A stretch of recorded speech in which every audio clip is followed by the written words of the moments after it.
Hoy entonces, siguiendo con esta serie de la ciudadanía del cielo, quisiera que abordáramos un tema que creo que es importante para entender un poquitico más este tema o este concepto de lo que significa ser ciudadanos del cielo. ¿Listo? Y quisiera que miraran esta próxima foto, Juli, eso, y que me dijeran qué es eso. ¿Ustedes qué ven ahí? Una excavación arqueológica. ¿Qué será eso? ¿Ustedes qué se imaginan que es? Un cementerio, dice Pollo. ¿Quién más? ¿Un coliseo? ¿Qué más? ¿Un qué? ¿Un qué? Un templo. Leonorcito se ganó una empanada. Don Guillermo. Don Guillermo, usted se la paga, pero se la ganó. Este es el templo más antiguo conocido en la historia de la humanidad. Está ubicado en Turquía y se cree más o menos por las excavaciones que han hecho y todo, que tiene más de 10.000 o 12.000 años de antigüedad. O sea que hace, no sé, 12.000 años, en una civilización que existía en ese lugar, construyeron un templo. No se sabe para quién ni nada, pero era un lugar donde se reunían a adorar a algo. Y ahí digamos que se conoce en la historia como el templo más antiguo del mundo en este momento. Yo no sé si ustedes han escuchado frases como vamos al templo. ¿Han escuchado eso o no? Vamos a la iglesia o vamos a la casa de Dios. ¿Han escuchado ese también, cierto? Aún nosotros que crecimos en un ambiente católico lo hemos escuchado, pero aún en el cristianismo tenemos todavía ese concepto de la casa de Dios. Esta es la casa de Dios y vamos al templo.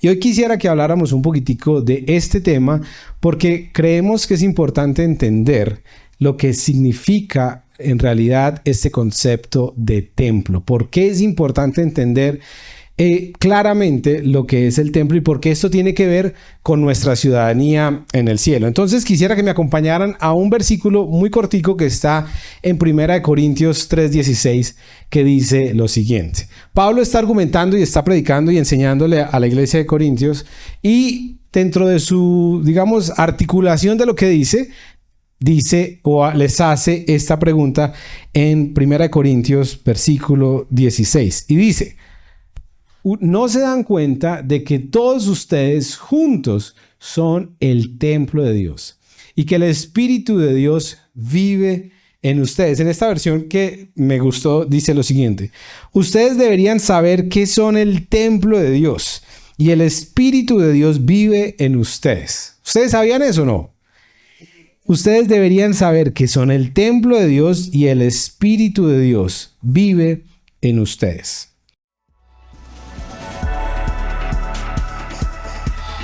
Reunión Colombia. Amigos que se aman a Dios y su misión.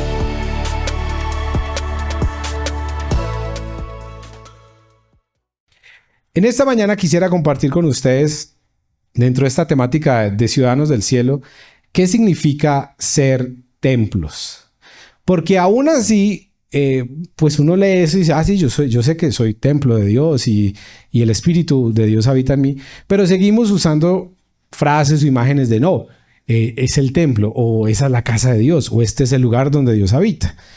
Y como que nos hemos desconectado del concepto bíblico de templo. ¿Qué significa en realidad que somos templo? ¿Qué dice la Biblia que somos templo? Y quisiera preguntarles algo ahí. Cuando usted escucha la palabra templo, ¿qué se viene a su mente? Algo sagrado. ¿Qué más?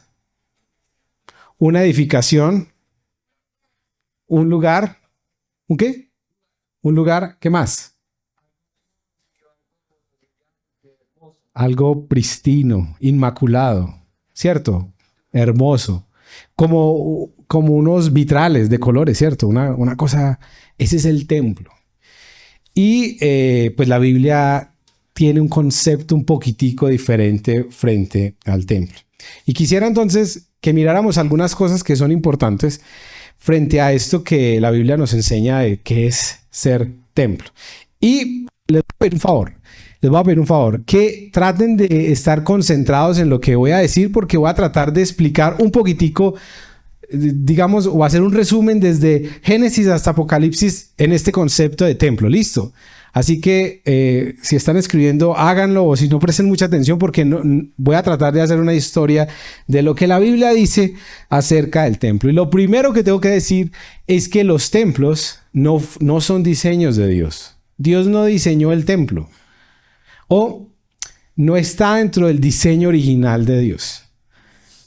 Y antes de que me tiren tomates y piedra por lo que estoy diciendo, déjenme explicarles por qué.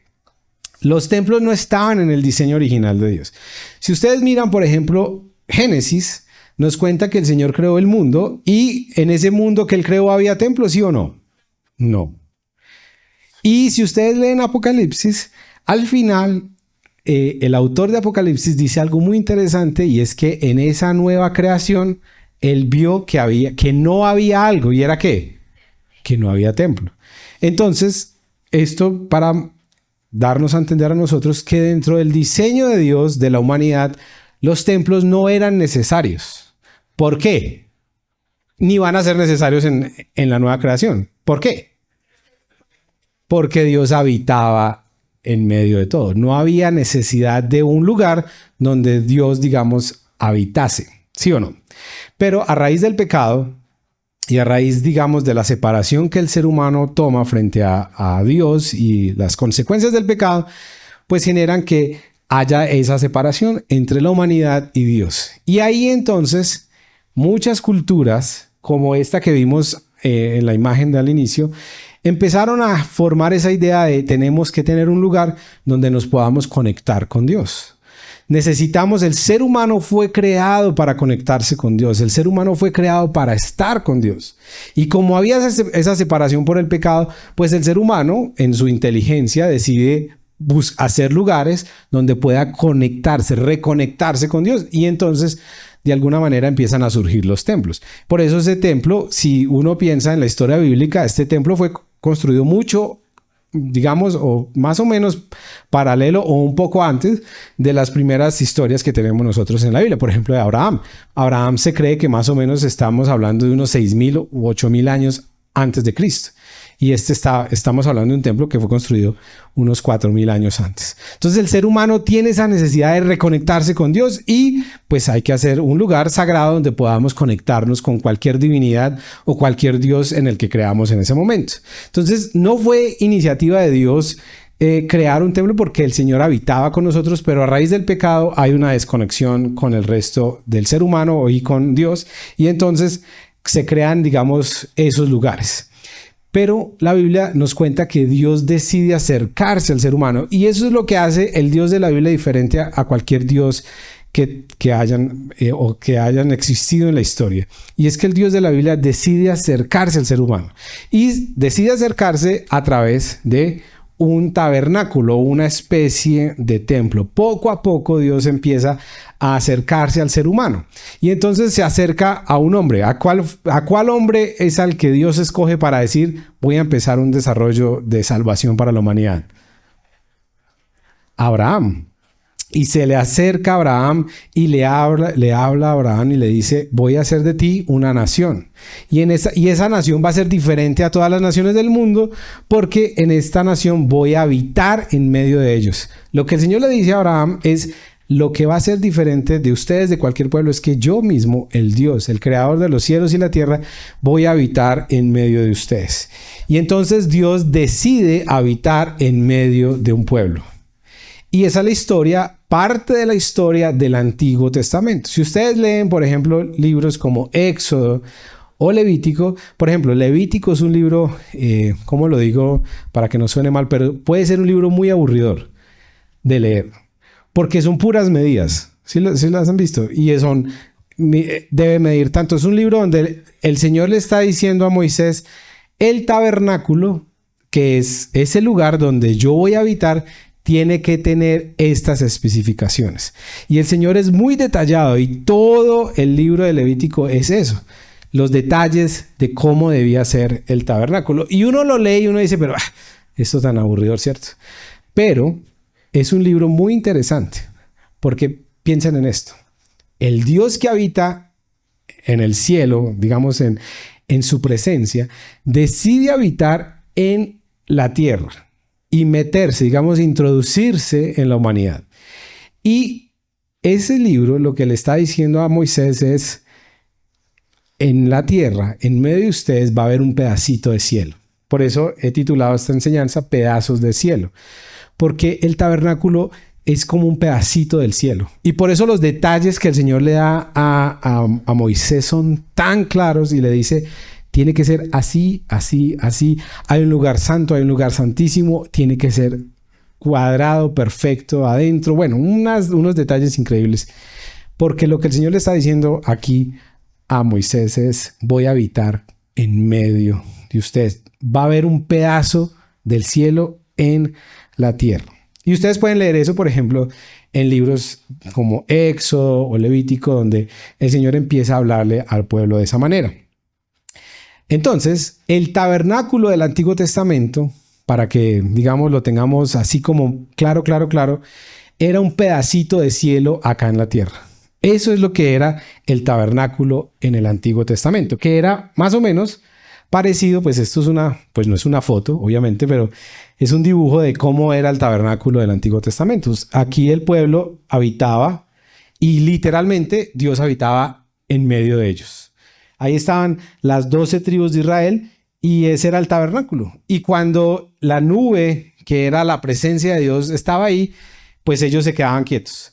Pero de pronto se despertaban y la nube se había ido para otro lado. ¿Qué tenían que hacer todos? Empaquen y siga la nube, porque era la presencia de Dios la que los iba guiando. Entonces el tabernáculo se convierte como en una réplica de un pedacito de cielo en la tierra, y eso es lo que, por ejemplo, libros como Levítico nos están contando. Dios, y esto es muy bonito, Dios, el creador de los cielos y la tierra, decide habitar en una carpa por nosotros. O sea, no se imaginan. ¿Cuántos de ustedes les gusta acampar? ¿O van a acampar? Son muy poquitos, ¿cierto? Porque uno ve... Bueno, y ya cuando uno... sí, es chévere acampar, ¿cierto? Como la experiencia, una noche. En estos días fuimos a acampar con la familia y no les voy a contar lo que pasó. Pero a alguien le estaba dando un ataque de pánico en la carpa. Porque no es chévere, ¿cierto? Uno se incomoda, uno dice, yo no sé si a ustedes les pasa, pero cuando usted está acampando, usted dice, no, ¿yo para qué me vine por acá, cierto? Yo con cama en la casa y me vengo a dormir acá en este piso. Pues imagínense que Dios decidió venirse a vivir en una carpa. Eso es lo que la Biblia nos está contando. Dios se incomodó y decidió meterse en medio de un pueblo que era una joyita, ¿sí o no? Porque la Biblia nos cuenta que el pueblo, eso cada rato enloquecían, se alborotaban, eso peleaban, eso molestaban, y Dios decide habitar en medio de ellos. Entonces, el templo bíblico, el templo que nos habla la Biblia, fue una iniciativa de Dios y no de los hombres. Aquí sí fue el Señor el que dijo, voy a habitar en medio de ustedes. Y por eso tienen que construir esto así, así, así. Los detalles se los da claritos todos. A los que son constructores acá o arquitectos, léanse, por ejemplo, Levítico. Y ahí van a ver que el Señor es el gran arquitecto y constructor, porque todos los detalles de construcción se los da. Los postes tienen que ser así, esto tiene que ser así. Y lo que hizo Moisés fue hacer eso y tenerlo muy claro. Entonces, Juli, no, todavía no. Antes de eso. Entonces, cuando el pueblo está viviendo acá, ustedes conocen la historia de la Biblia, o los que no la conocen, ustedes saben que llegan ya a la tierra prometida y empieza la época de los reinados. Y viene el primer rey, que es Saúl, y luego viene David. Y David, ¿qué dice David? ¿Se acuerdan? Voy a construir un templo. Y el Señor le dice, no, usted no, su hijo lo va a construir. Y Salomón termina construyendo el templo. Y dice que cuando inauguran el templo, descendió la presencia de Dios. Ustedes si la historia bíblica la recuerdan ahí. Dice que cuando inauguran, viene esa misma nube del templo anterior, viene y se posa sobre el templo que construye Salomón. Y ustedes pueden leer eso en un libro que es el libro de Segunda de Samuel. Pero vienen las guerras y bueno, el pueblo es exiliado, destruyen el templo y luego, muchos años después, viene otro hombre que se llama Zorobabel y reconstruye el templo. Y acuérdense, ellos eran judíos y entendían que en el templo habitaba ¿qué? La presencia de Dios. Y él reconstruye el templo y hacen una fiesta de celebración por el templo, porque ahora sí Dios otra vez va a habitar acá con nosotros. Y resulta que la historia de la Biblia cuenta que ¿qué? Que hacen toda la bulla y todo lo que tienen que hacer y no pasó nada. Y entonces ellos dicen, pero ¿cómo así? Si es que este es el templo donde Dios decidió habitar. Y entonces ocurre algo muy interesante.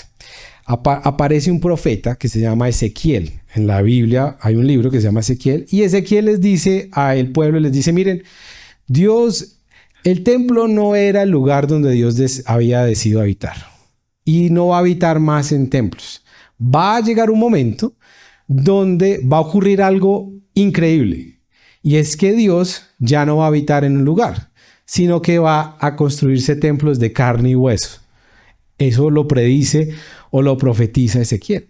Díganme si ustedes están en esa época y un profeta sale con eso y ustedes entienden eso. Usted dice, pero ¿qué es esto tan loco, cierto? ¿Cómo así que Dios ya no va a habitar en esto? Y entonces quisiera que me acompañara un momentico ahí al libro de Ezequiel. Si tienen sus Biblias ahí, Ezequiel 36.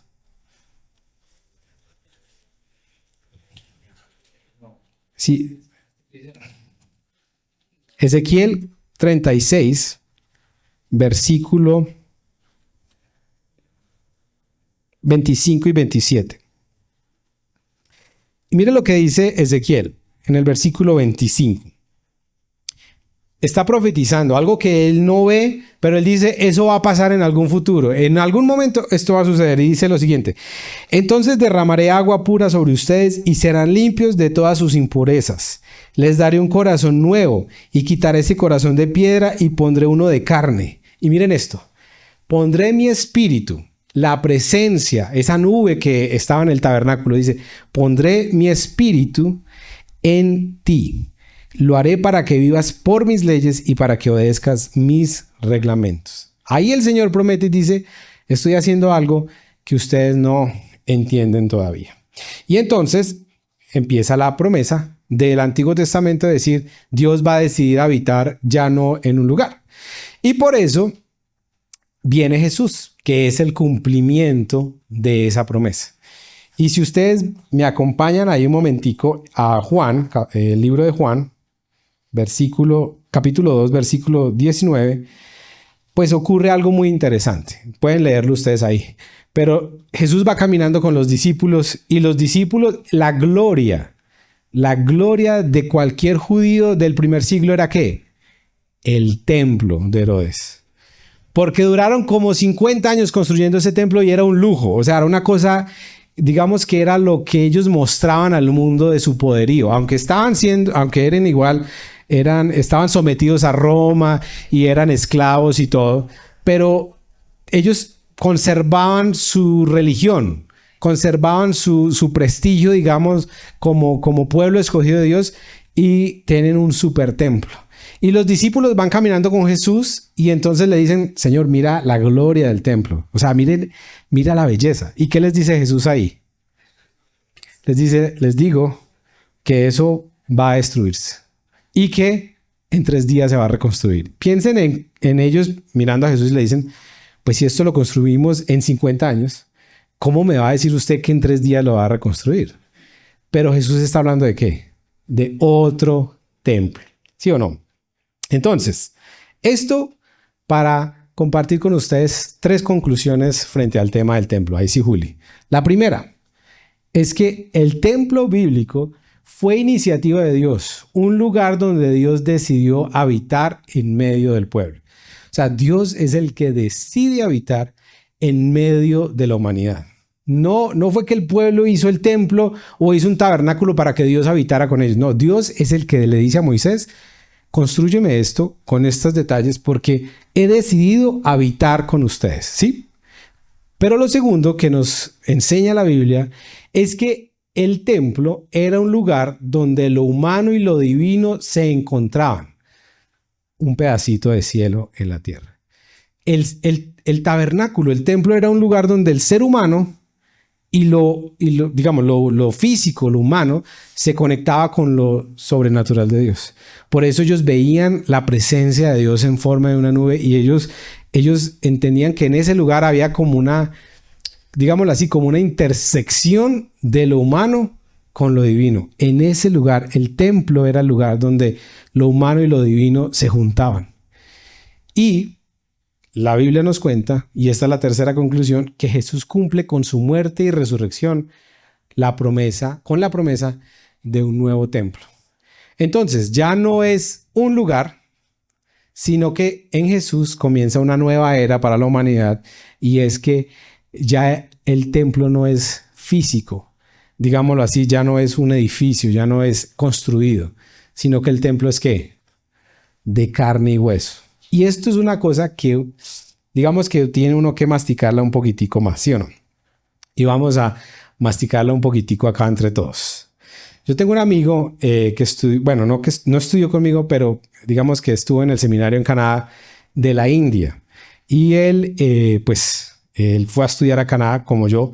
Y entonces estábamos allá y él me contó una historia. Me dijo, mira que hace algunos años en mi ciudad, en la ciudad del pueblo, donde él vivía, en la India, apareció una culebra. Estábamos jugando en la calle y apareció una culebra. Y entonces cogimos todos a matar esa culebra y corrimos a matar esa culebra se escapaba y la buscábamos y tratábamos de buscar esa culebra y pues para matarla porque nos daba susto de que picara un niño o picara a alguien y dele y la buscamos y resulta que esa culebra se fue como a un lote que estaba baldío y se metió en un hueco. Y hermano, eso empezaron a acabar, a sacar, a buscar esa culebra y a darle y duraron como 2 o 3 días buscando esa culebra y nunca la encontraron. Se perdió la culebra. Y entonces la gente del barrio y del pueblo dijeron, esta culebra tiene que ser como un dios. Y construyeron un templo donde la culebra se ha escondido. Y ustedes saben que en la India hay miles de millones de templos, ¿cierto? A todo lo que quieran. Entonces él dijo, y en ese momento construimos un templo, pues la gente construyó un templo a la culebra que nunca apareció. Y en este momento, si yo voy allá, hay un templo a esa culebra que nunca apareció. Y esto me llevó a pensar en lo siguiente. Nosotros, el ser humano, somos muy buenos y digamos que nos hemos dedicado a hacer templos, como en esa historia, pero no hemos sido templos. Y la historia de la Biblia y la diferencia entre el cristianismo y cualquier otra religión es que Jesús no nos pidió construir templos. Jesús nos pidió ser templos. No, ni siquiera nos pidió. Jesús nos dio la posibilidad de nosotros ser el templo. Y por eso esto se conecta con lo que estamos hablando en la serie de Ciudadanos del Cielo. Porque piensen esto. Si el tabernáculo era el lugar donde el cielo y la tierra se unían, el templo era el lugar donde el cielo y la tierra se unían, y la Biblia ya dice que si usted conoce de Dios, que si usted sigue a Jesús, entonces ya el templo es ¿quién? Cada uno de nosotros. Porque la obra del Espíritu Santo, eso es lo más, o sea, este es el diseño más hermoso. En estos días hablaba con un amigo y le decía, ¿cuál es el mejor regalo que usted ha recibido en su vida? Y me dijo varias cosas. Le dije, el regalo del Espíritu Santo, que es el que le permite a usted hacer las cosas que humanamente usted no puede hacer. Entonces, si el templo es el lugar donde lo humano y lo divino se unen, y usted ya es el templo de Dios, del Espíritu Santo, su vida tiene que ser ¿qué?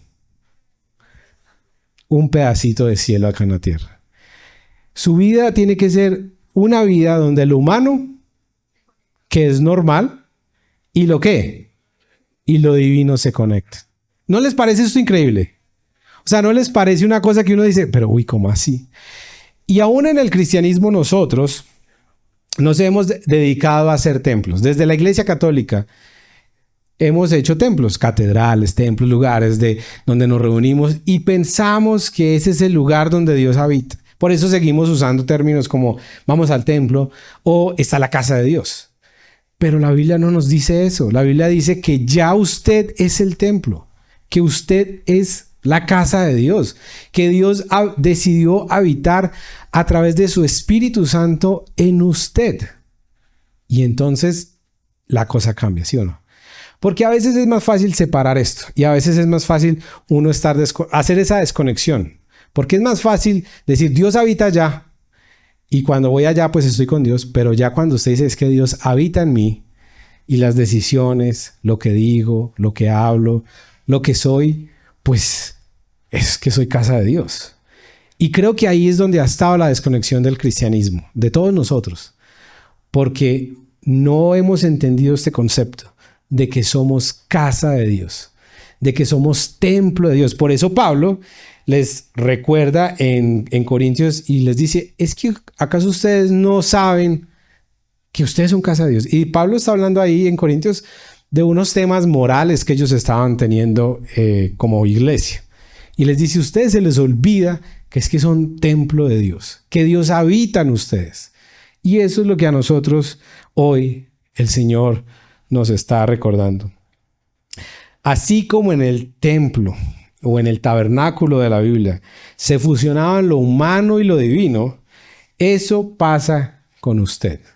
Mire la persona que está a su lado. Yo no soy mucho de que dígale a la persona que está a su lado esto, pero mire la persona que está a su lado. Si es su esposa, dígale, usted es un pedacito del cielo acá en la tierra. Si es su esposa, si es su esposo. Si es su amigo, no le diga eso porque eso no cuadra. Pero dígale... Pero mírelo la verdad, dígale, usted es un pedacito del cielo acá en la tierra. ¿Usted sabía eso, no? Pero si es un amigo, dígale, usted es un pedazo del cielo acá en la tierra. Usted es un pedazo del cielo. Somos templos andantes de Dios. Y eso tiene que cambiar la manera en cómo vemos la vida, en cómo vivimos el cristianismo. Porque es que somos templos vivos, piedras vivas del templo de Dios. Y eso es una cosa que, miren, yo creo que si nosotros logramos entender esto, la vida cristiana va a ser muy diferente. Porque ya no es pedirle al Espíritu Santo que venga y... No, es que Él ya habita en usted. Ya no es, Señor, esto es imposible, yo no puedo hacer esto. Sí, humanamente puede ser que usted no sea capaz, pero, y eso es lo bonito de Dios, que yo creo que Dios sabía que nosotros no éramos capaces de vivir la vida cristiana. Él sabía que por nuestras fuerzas no íbamos a poder. De hecho, ustedes ven la Biblia, sobre todo en el Antiguo Testamento, es la historia de grandes hombres que la embarraron siempre. Esa es la historia del Antiguo Testamento. Uno se pone a mirar cuál de todos esos hombres como que no tiene ninguna tacha, ningún problema.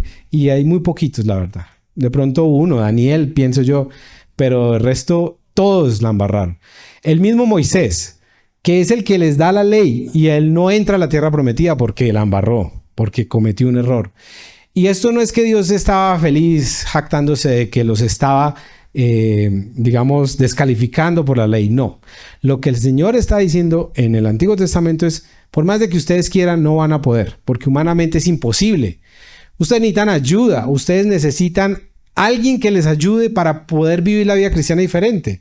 Y el Señor mismo, Dios, no es que les dice, bueno, miren a ver ustedes cómo hacen para vivir la vida cristiana. No, Él diseña el plan. Él decide venir, hacerse como uno de nosotros, hacerse humano, morir como uno de nosotros para poder vivir dentro de nosotros.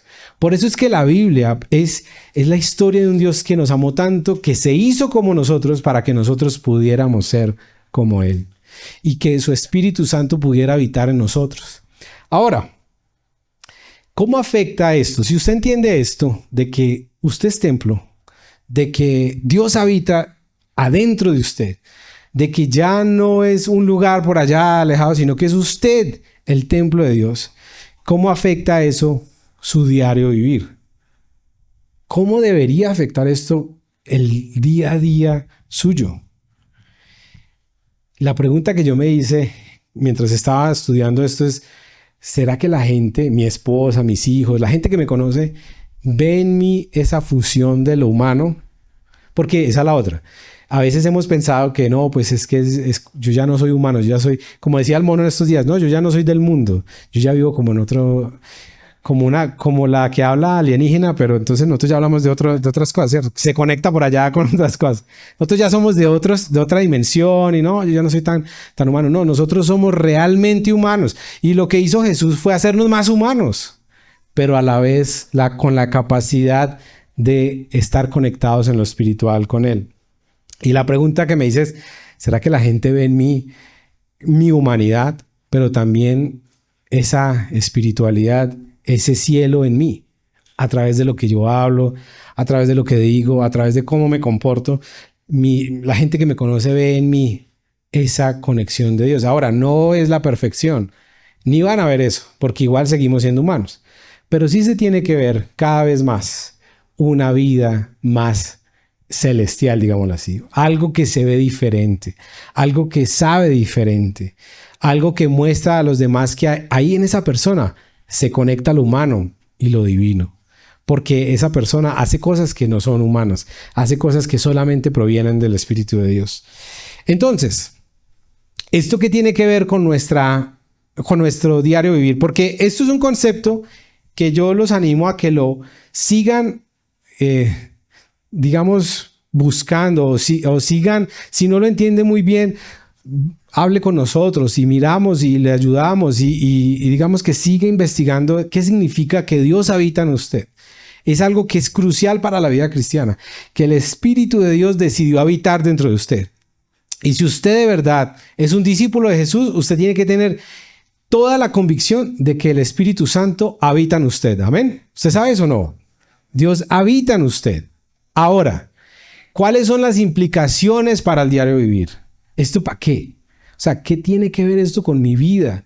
Con el día a día de lo que yo hago, de lo que yo soy. Y ahí les quiero dejar el reto de esta semana. Y es el siguiente.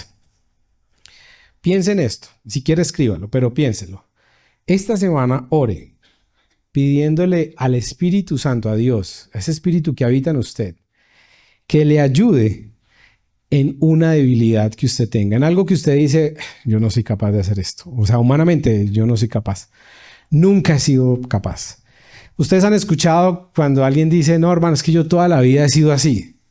No, es que yo no, cambiar esto es imposible, ¿cierto? ¿Han escuchado eso? Usted mismo lo ha dicho alguna vez, no, hermano, es que yo no soy capaz. Y ahí es donde nuestra debilidad se perfecciona en Dios. Y ahí es donde viene la obra del Espíritu Santo, que nos permite ser y hacer lo que no es humanamente posible. Y por eso, si uno entiende esto, entiende que el regalo más grande que nos pudieron haber dado fue el regalo del Espíritu Santo, de la salvación en nosotros. Porque ahí entonces nosotros podemos decir, Señor, humanamente esto es muy difícil para mí. Perdonar esto, pasar esto, hacer esto, decir esto es complicado porque nunca no es natural. Pero tu Espíritu Santo que habita en mí me da la fortaleza. Por eso Pablo llega a decir cosas que son relacionadas con esto. Y él dice, ya no vivo yo, sino que Cristo. Eso es lo que Pablo está diciendo es eso. Ya no soy yo el que hace esto, ya es Cristo que habita en mí, el que me da el poder para hacer esto, el que me da el poder para cambiar, el que me da el poder para ser diferente, el que me ayuda a cambiar esas actitudes que no son buenas. El que me permite salir de este pecado, el que me da la capacidad de decir no más, de ser radical, de cambiar, es el Espíritu Santo.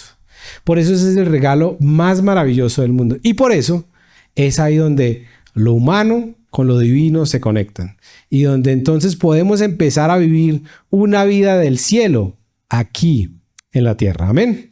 Quisiera invitarlos para que nos pusiéramos de pie. Vamos a terminar orando en esta mañana. Y recordarles entonces el reto. Pídale al Señor, al Espíritu que habita en usted, que lo ayude. Usted podría tener una lista de 500 debilidades, pero no, la idea es una sola. Algo que usted diga, Señor, ayúdame con esto. Necesito tu ayuda en esta área específica.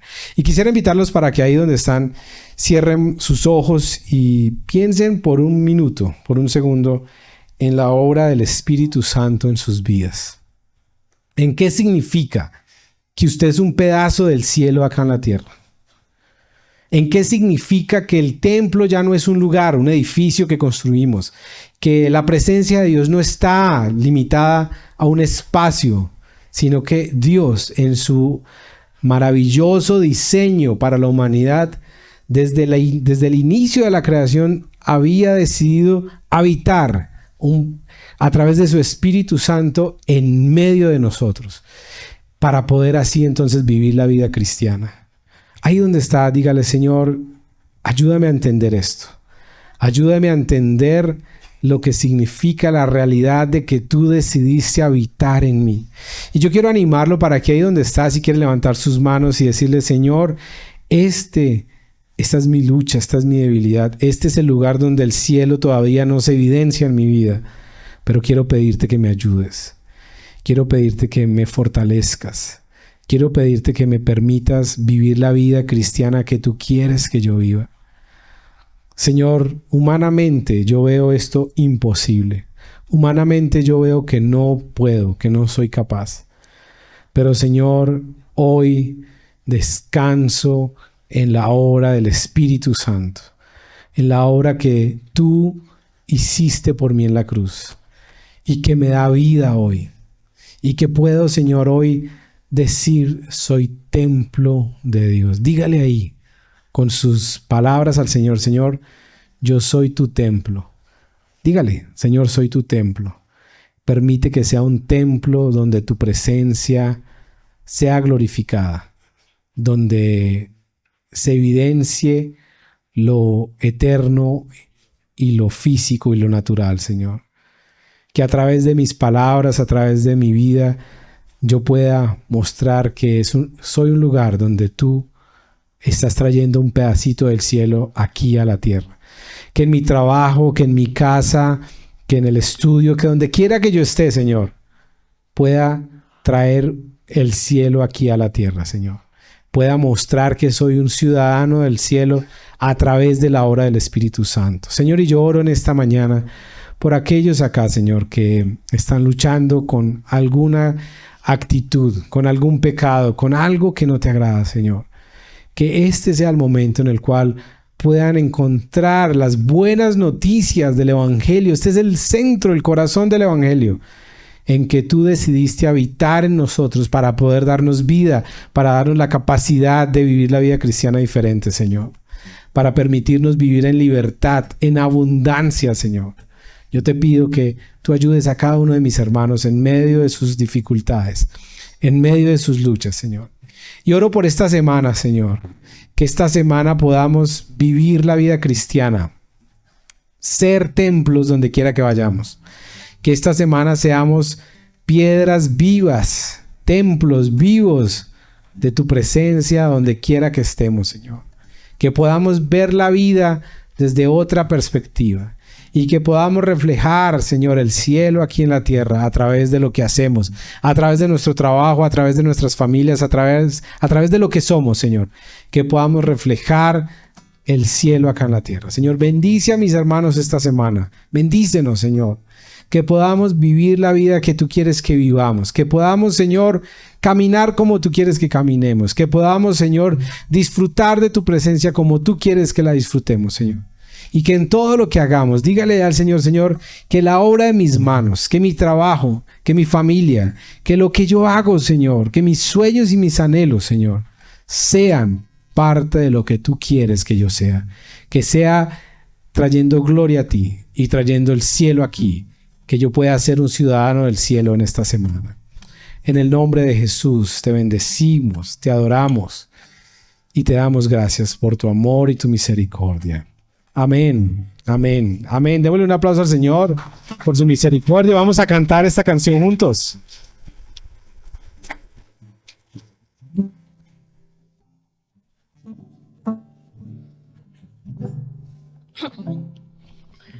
Señor mi Dios, al contemplar los cielos,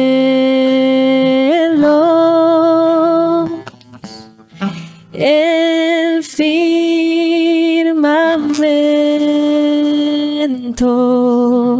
y las estrellas vi, al oír su voz en los potentes truenos y ver brillar el sol en su cenit.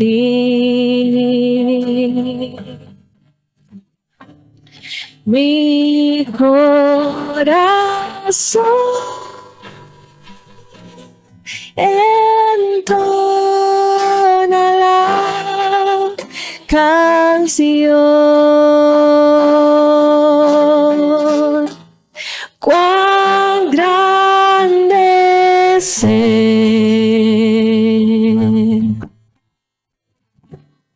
Cuán grande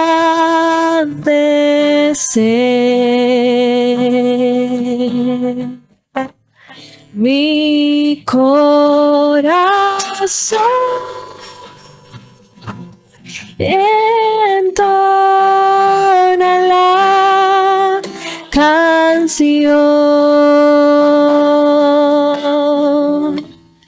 Cuán grande es Él.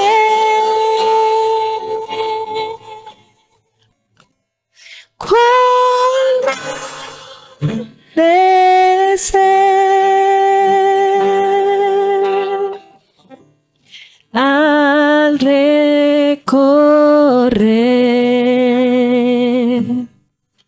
los montes y los valles y ver las bellas flores al pasar.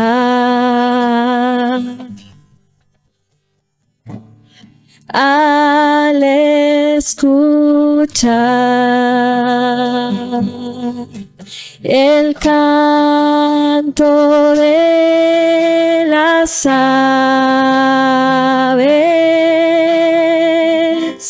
y el murmurar del claro manantial.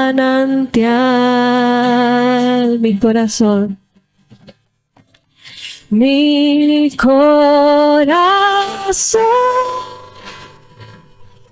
entona la canción.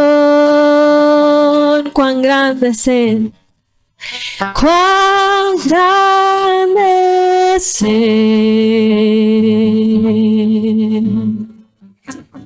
Cuán grande es Él. Mi corazón entona la canción. Cuán grande es Él.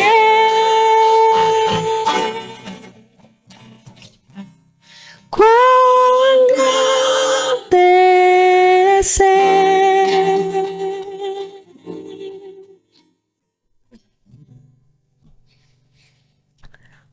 Puedes darle un fuerte aplauso al Señor. Hermanos, y así quedamos despedidos. Que el Señor los bendiga en esta semana, que sea una semana llena de bendiciones. Recuerden el martes nuestra reunión de oración. Un fuerte aplauso.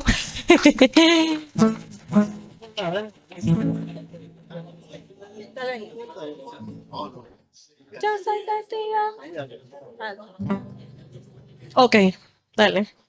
Arráncalo.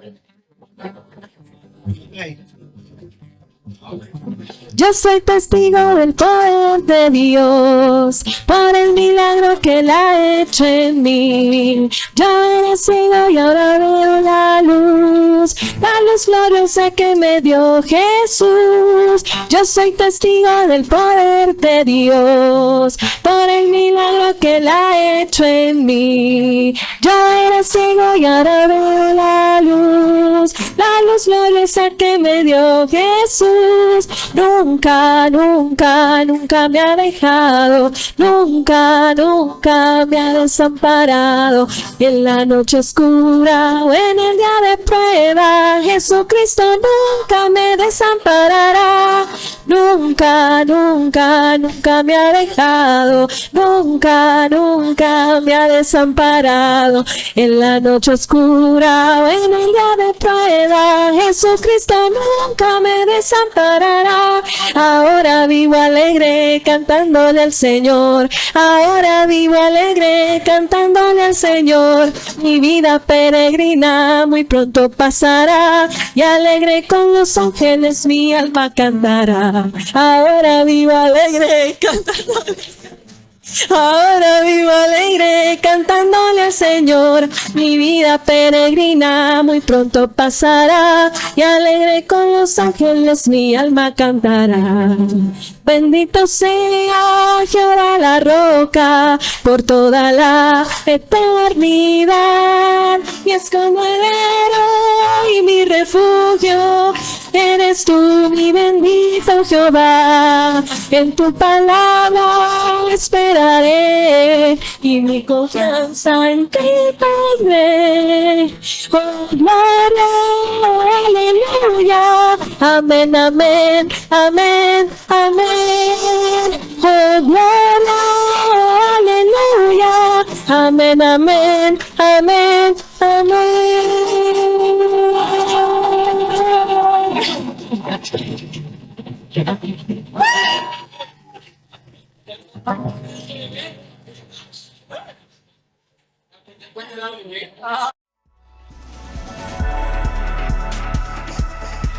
Reunión Colombia. Amigos que se aman a Dios y su misión.